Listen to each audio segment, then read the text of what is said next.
25 بەیانیە ساڵێک بەر لە ئێستا واتە 6/2/2025 ڕۆژنامەنووس ووریا حەمەکەریم لەم جێگەی منی لێدام گیان لەدەست دەدات. بەهۆی ئەوەی ڕۆژنامەنووس ووریا حەمەکەریم ڕۆژانە لە هەڵەبجەوە دەهات بۆ سلێمانی و لە ڕێگادا لەم جێگایی کە من لێی داوەستاوم ئۆتۆمبیلێک دەبینێت کە پەکی کەوتووە. ئەویش لا دەداتە قەراخی جادەکە بۆ ئەوەی بزانێت ئۆتۆمبیلەکە هیچی پێویست نییە. لەو کاتێک کە سەرقاڵی ئۆتۆمبیلەکان بزانن کێشەی چییە، بار هەڵگرێک بە خێرایی دێت و خۆی دەکێشێت بە ئۆتۆمبیلی ڕۆژنامەنووس ووریا حەمەکەریم و دواتر دەخۆی دەکێشێت بە ئۆتۆمبیلەکەی دیکە کە پەکی کەوتووە. دەست بەجێ هەردووکیان گیان لەدەست دەدەن.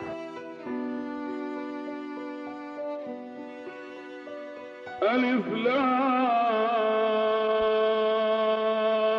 را تلك آيات الكتاب المبين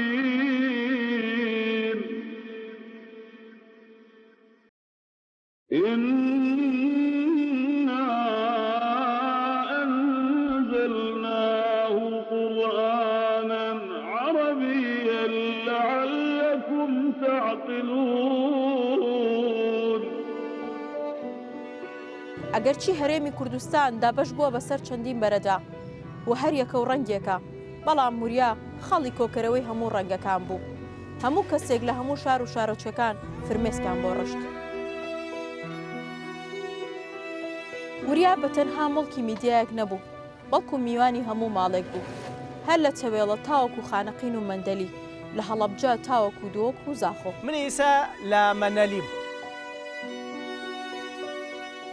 دیارترین وشەی ووریا پەپولە بوو، بە هەموو کەسێکی دەوت پەپولە.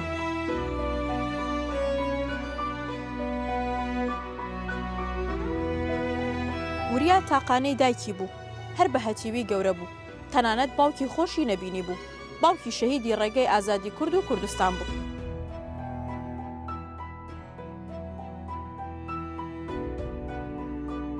ووریا لە تەمەنێکی کەمدا بە ڕووداوی هاتوچۆ گیانی لەدەستدا. ئەو ڕووداوەش ڕووداوێکی ئاسایی نەبوو، بەڵکو بۆ یارمەتیدانی کەسێک کە پێویستی پێبوو گیانی خۆی بەخەت کرد. ووریا نەک بە ساڵێک بە 1 سەدەش لە یاد ناچیت.